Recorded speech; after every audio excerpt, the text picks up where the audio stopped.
Hey everyone, in this video we are going to talk about vectors. Okay, so what is a vector? A vector is a directed line segment. So it looks like a line, but it has a direction, and it's not a line that goes forever, it's just a segment of one. So let's talk about its parts. Direction and magnitude. Okay, so the direction is basically just where it points, and that matters. Okay, so where it points. Its magnitude. Magnitude is another word for length for vectors. So just think about the length. And so we're going to be specific here though. We're going to say the length from the initial point. So it has a starting point or initial point to where it ends or the terminal point. So a terminal point. Okay. Direction, magnitude, those two things together form a vector. And so it just basically looks like this. So here's an initial point, I'm going to call it A. Here's a terminal point, I'm going to call it B. And I have to know which direction I'm going. So if I'm calling this my initial point, I start here and go there. And I denote that that's the way I went with an arrow. So that is a vector. And we can label it as vector AB. So it looks like this little arrow type symbol. You can read it as vector AB. Now, some facts about vectors. Two vectors are considered the same if they have the same direction and magnitude. Okay, they're considered equal. So let's just draw a quick example of that. So fact, let's write that down. Two vectors, whoops, are equal if they have the same direction and magnitude.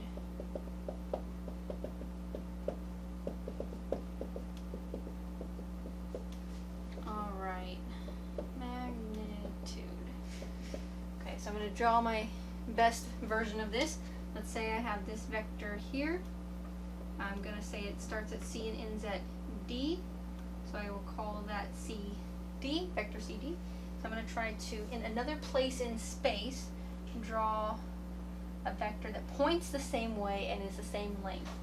So let's say this one here. My drawing is probably not perfect, but that's okay. This is going to be EF. And so even though they're not on top of each other, they do exist in different places in space. I can claim that CD, this vector, is equal to the vector EF. Okay, now let's talk about some more. The component form of a vector is next. So component form, this is going to be a way for you to write the vector. Let's go ahead and erase this. Just move that out of the way. And so the component form of a vector, and we're going to be specific here and say in standard position. Okay, I'll explain what that means. So in standard position, we have the vector. We're going to just name it some letter. We tend to pick V for vector. Okay, and it looks like this. You actually have angled brackets. So an angled bracket here, an angled bracket here, and then you have components V1, V2, and V3. Now, standard position means that the vector starts at the origin and then it terminates somewhere. So standard position, initial point on your vector, initial point is at the origin, 0, 0, 0. Okay. And then it ends at this point. So this vector would have an initial point at 0, 0, 0, 0, but it would have a terminal point, this one here, based on how it's written. Terminal point where it ends is V1, comma, V2, comma, V3. Now, notice the very slight distinction in what I'm writing. This was angled brackets, this was parentheses. This is a point in 3D space, that point V1, V2, V3. This is a vector ending at that point in space. The only distinction is that I use angled brackets instead of parentheses. So be aware of that. That means a vector right here with these components of where it ends at. Now, let me just draw that for you so you can kind of see what I'm talking about. Here's a really tiny version of our three-dimensional coordinate system. X-axis here, Y-axis here, Z-axis here. So let's say my vector ends right there. That is the point V1, comma V2, comma V3. And so the vector going from the origin to there is this vector right here. Starting here, stopping there, that's the vector V. And that vector is with angle brackets with this ending point. V1, V2, V3. Okay, so that's how you would denote that vector. Next, we are going to mention something. If you don't have a vector that's already in standard form, you actually use a vector in standard form to represent it. So let me write that down so you remember what I'm talking about here. And I'll leave our picture there for just a minute. Okay, so we'll write this as a note. So we'll say note, if the vector, so let's say a vector you're working with or interested in, is not in standard position, meaning it does not start at the origin. Okay, that's what standard position is. Position. Okay, then what you do is we use a vector in standard position. That's just quotation, ditto marks, standard position. Let's just write stand, abbreviate standard position to represent it.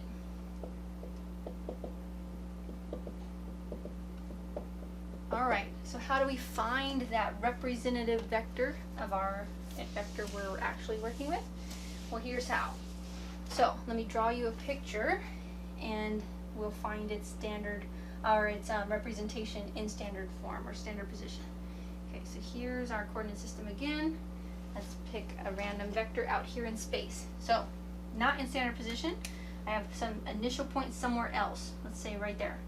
And then my terminal point is, let's go right here. So this is my vector. I'm going to call it PQ. Starts at P, ends at Q. I want to represent this with a vector at the origin in standard position. So it's going to have the same direction and the same length. So they are going to be in fact equal, just in different locations in space. So right here, kind of like that. And we'll call that V. Okay? This vector equals that vector, and we use it to represent that vector. So how do I write that? How do I just find this V vector? Well, I use the components from my starting and ending point back here. Okay? So let's say that, let me add this back into my notation here. Let's say that P is the point X sub 1, Y sub 1, Z sub 1. Okay? And so accordingly, I'm going to call Q X sub 2, Y sub 2, Z sub 2.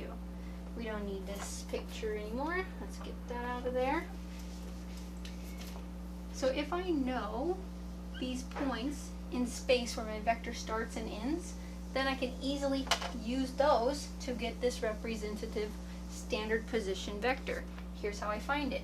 I can say that vector PQ, this vector starting at P ending at Q, equals, now notice I'm going to use my angled brackets, equals the vector where our x component is the difference between these x components. So x2 minus x1, comma, I don't want to run out of room, so I'm going to move down here, comma, the difference between the y components. So y2 minus y1, and then comma, z2 minus z1. And that is my vector v. So this is equal to vector v. And with vector v, when you subtract these, you're just going to get a single number, which is exactly what we had written down a minute ago. So you could say that v is just v1, v2, v3. Alright, let me make this a little bit more meaningful. Let's throw some numbers on there. So let's just kind of make this up real quick. I'm going to replace all these random XYZs with some real numbers so you can see this. Let's say that this is, let's go with, and it's not going to be to scale with my drawing or anything, I'm just going to make up the numbers. Let's say 1, 2, 3. And this one here we're going to say 2, 4, 6. Okay. So then the vector that represents PQ over here, but in standard position, I would just subtract. And so V, or PQ we could say, in this case, is going to be 2 minus 1. Okay, so 2 minus 1 for the X component. 4 minus 2 for the Y component. And then 6 minus 3 for the Z component, giving us 1, 2, 3. Okay, I know it looks like this again, that point, but it actually starts at the origin and ends at that point. Okay, so my drawing's not in the right location, but this is the math behind it. You just subtract, and that's how you find a vector equivalent but in standard position. So now, how do you find the magnitude of a vector? Well, you actually already know it, okay? In the very previous section, we learned about the distance formula in three-dimensional space. That's going to be exactly how you find the magnitude of a vector. So let me erase some stuff here and then give you that formula, which you know, but we're just going to write it with our vector notation. So, the magnitude or length of a vector, magnitude, is, I'm going to say, the magnitude of V. Looks like absolute value bars because it just is distance. Okay. If I had my vector PQ still here, I could say that that's equal to the magnitude of PQ. And it's just going to be our distance formula for points in 3D space. Okay, so that's going to be square root of x sub 2 minus x sub 1, quantity squared, plus y sub 2 minus y sub 1, quantity squared, plus z sub 2 minus z sub 1, quantity squared, all under the square root. Now that's if I had my vector over here not in standard position, PQ, but if I had it in standard position, I would technically be subtracting 0, 0, 0 all over here. And so I could say that this is square root of V1 squared plus V2 squared plus V3 squared. Okay, and that's your magnitude formula. You're just going to take the three components of your vector in standard position, square them and add them. And then once you take the square root, that is the length of your vector. So let me just kind of clarify this real quick. This would be the formula if your vector was not in standard position. We would have to subtract the coordinates from each other. If your vector was in standard position, let's go purple, we have this version of the formula right here. Alright, just to make it hopefully a little bit more clear. Now, there is one vector that has a magnitude of 0. One and only one, and it is called the 0 vector. Okay, so it actually is defined as a vector, and we have the, let's go ahead and write it over here. We'll erase this. So we have the 0 vector,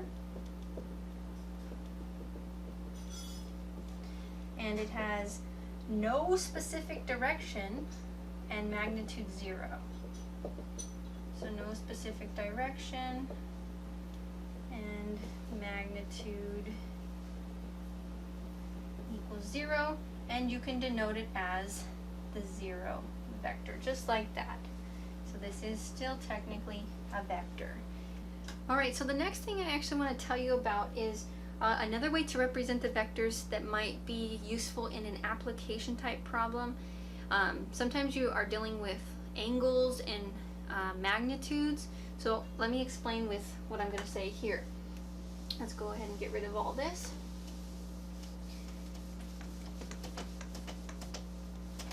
Okay, so what you're going to find is that the magnitude of the vector actually represents a force, and we'll get into more of that soon enough, but let me show you this representation for a vector. So let's say that you have this situation. I'm going to go to 2 dimensions here. my x-axis, my y-axis, and my vector here is going to just say look like this. Okay, starts at the origin, stops somewhere in space.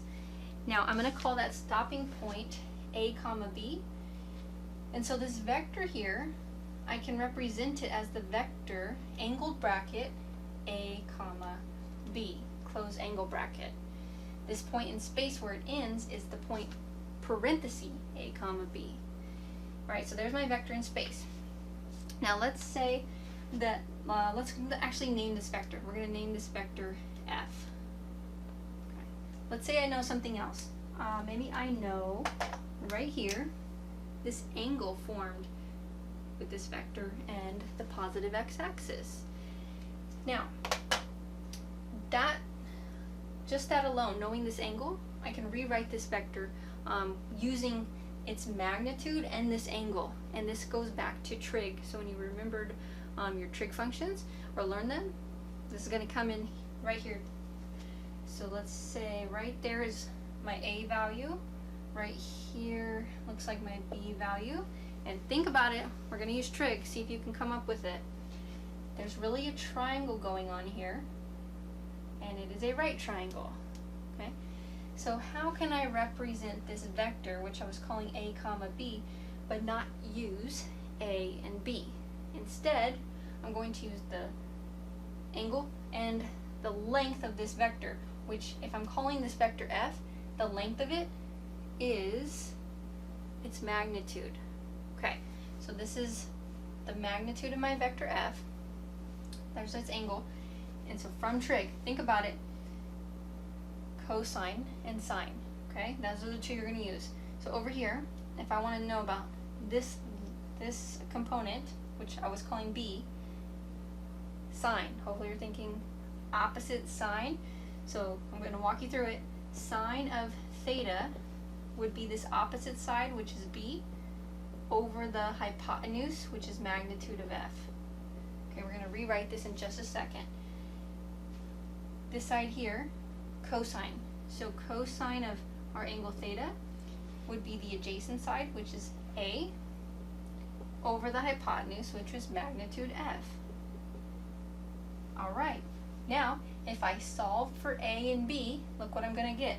I'm going to get that I can rewrite this vector, instead of writing it a and b, the a component, the x component, the y component, I can write it in terms of the angle and the magnitude. So, solve for a. Multiply by magnitude f. So we get a is the same thing as magnitude of f times cosine of theta. Solve for b. Times by magnitude of f. So b is the same thing as magnitude of f times sine of theta. Voila! There it is. Okay, so sometimes this is more useful, using this version of it, or maybe this is all you have to work with. So if you maybe don't know a and b, but you know the angle and the magnitude. So this is another way to represent a vector. Instead of using the x and y values, you are using the angle and the radius, or in this case, magnitude. All right.